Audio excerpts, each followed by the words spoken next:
It's very early in the morning. Most people aren't up, but it's giving us a little peek in window shop and perhaps surprisingly, this relatively small ship.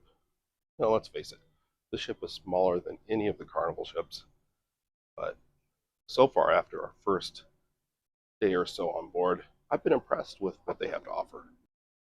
And it actually has probably as many shops as Carnival's Mardi Gras. One nice feature is all around, and you'll see this on other cruise lines, they've got their activities posted in bars. You can also view them in the staterooms. The cruise line doesn't have an app to use on board, although you can access their website if you have Wi-Fi.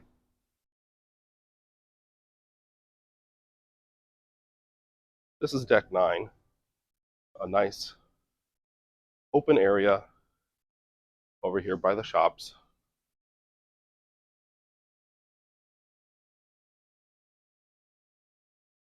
But plenty of theming, including, at least on this deck, plenty of pictures of Jimmy. It's an older ship, was originally part of Costa Cruise Line's fleet. But they've done a good job of the theming, I think. There's a coffee shop. You can get pastries, specialty coffees. But you can tell I'm up early. It's too early for even their specialty coffee. They also have ice cream, gelato, sorbet. Over on this side is the pizzeria, Frank and Lola's Pizzeria. In my opinion, some pretty reasonably priced pies. $9 to $12 for a 14-inch pizza.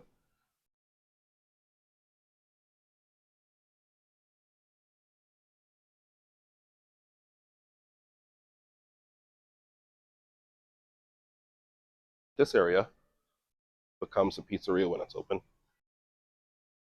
Of course, you've got the mandatory duty-free shop. And you step in here or get near here, they'll let you know about their specials. I didn't find the liquor variety to be lacking in variety, although I didn't see anything that was, at least not much, that was limited edition or unique. You can see the hours here, of course, when they're in port, not open. First day when we boarded in Palm Beach, had to wait till about dinner time. They were open till 1 a.m. And today, when we're going to be in Grand Bahamas, these shops, of course, will be closed until after we get back on board. As you can see, the number of shops is very impressive. And of course, here's the photo shop. They do have on board photographers. So far, our experience with them is that they aren't particularly pushy. Let's check out deck 8. So this is the Euphoria bar or lounge, and they have live music, and in the evening it really comes to life with dancing and live music and some comfortable seating. Obviously a great spot to hang out when it's quiet like this. During the daytime, you can catch up on some reading, have a conversation, meet some new friends, play a game of cards. But at night, there's dancing, live music, very impressive, nice comfortable area. And you can see it's pretty evident to me it's recently updated. The chairs might be the typical style you see on other ships with the bucket chairs, but none of this furnishing seemed old. Now, this is the Euphoria bar, and this was my favorite bar in an indoor area to go to. I had a bartender that was really friendly and remembered my name every time. So go to the Euphoria bar and get yourself some boat drinks. Down this way, there is the larger of the two game rooms.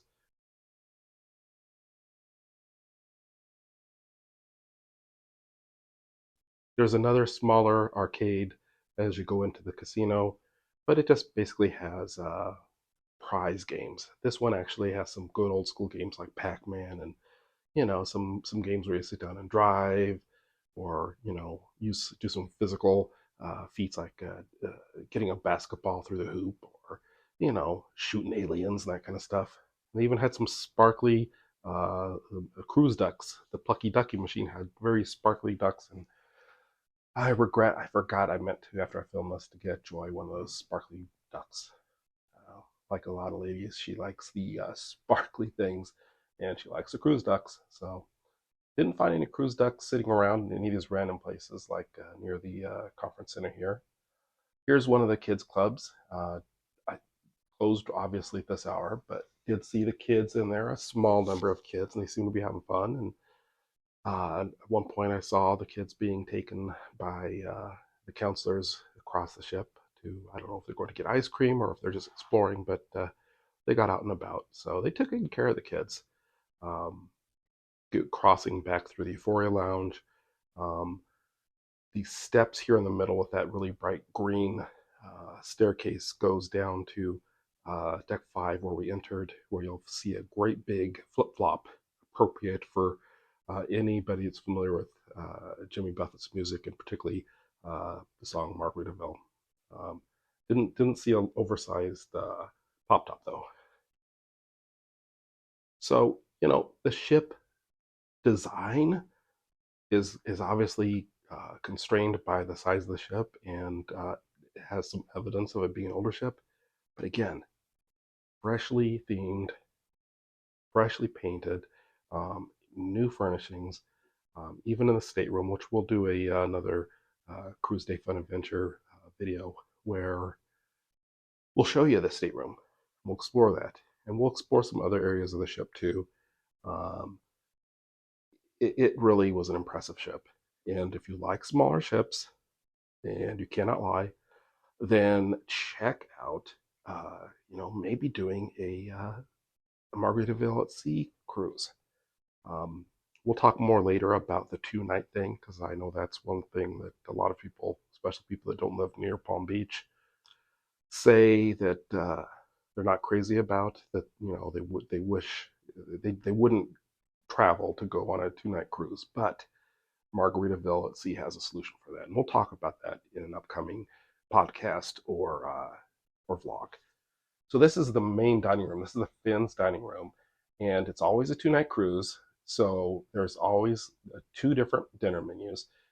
Here you can see. Unfortunately, I'm sorry, my photography is not the best here. We'll do another video with all the menus, but they have 2 different menus, and it flips between the 2. So if you go one night and you go the second night as well, which a lot of people do, you'll have different entrees, appetizers, and desserts to choose from. We really liked the the dinner in the main dining room.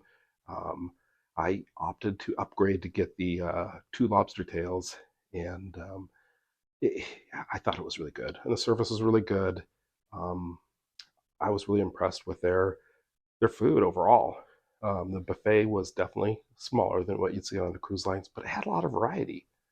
And the MDR food, yeah, very impressive. I mean, it's comparable to what you'd get on a lot of other cruise lines, and I might argue better. Now, this is the JWB Prime Steakhouse. We had dinner here, and we had 2 champagne breakfasts here. So both of our breakfasts were in the JWB, one of which we got through the License to Chill package. Here's their menu. It's the same both nights, but probably most people don't go there for dinner more than once. But there is an upcharge for that. I think they said it's about $60 per person, 60. Or if you get one of the packages like the License to Chill package, you get dinner and 1 champagne breakfast there as well. So really good food, really good food. So now we're going up onto deck 11. This is the what would be called the Lido deck on most ships, deck 11. So we're actually going to an outdoor area here. Here, you've got some seating, and over here you've got one of the bars. So if you want more of an outdoor bar with the frozen drinks, they've got some great frozen drinks. There was a banana one. I wish I could remember the name. But if you see the banana drink or watch for our menu video, we'll be sure to show you that. That was really good. But obviously, they have margaritas and a lot of other great drinks. Here's the pool area. There's also a aft pool that is just for the adults. This is the family and kids pool. And, like most cruise ships, it's not huge. They did seem to always have plenty of deck chairs out. Um, Obviously, they're not all out right now because it's early in the morning. But, enough room for, you know, a crowd of kids and families or whatever, and plenty of deck space. There's cornhole games, different places on the ship. We found, pool and air hockey, and they did an oversized Jenga game one day, and they also have a game room down by the kids club I was showing you a moment ago. On another vlog, we'll show you that lit up area up above. That is actually a club. We had a great first cruise on Margaritaville at Sea Paradise. Of course, with the news of Jimmy passing coming to us as we were preparing to pack and load the vehicle on the day we departed for our cruise, that was definitely on our mind. And his memory and his legacy will live on forever. We hope you come back for more cruise day fun adventure vlog.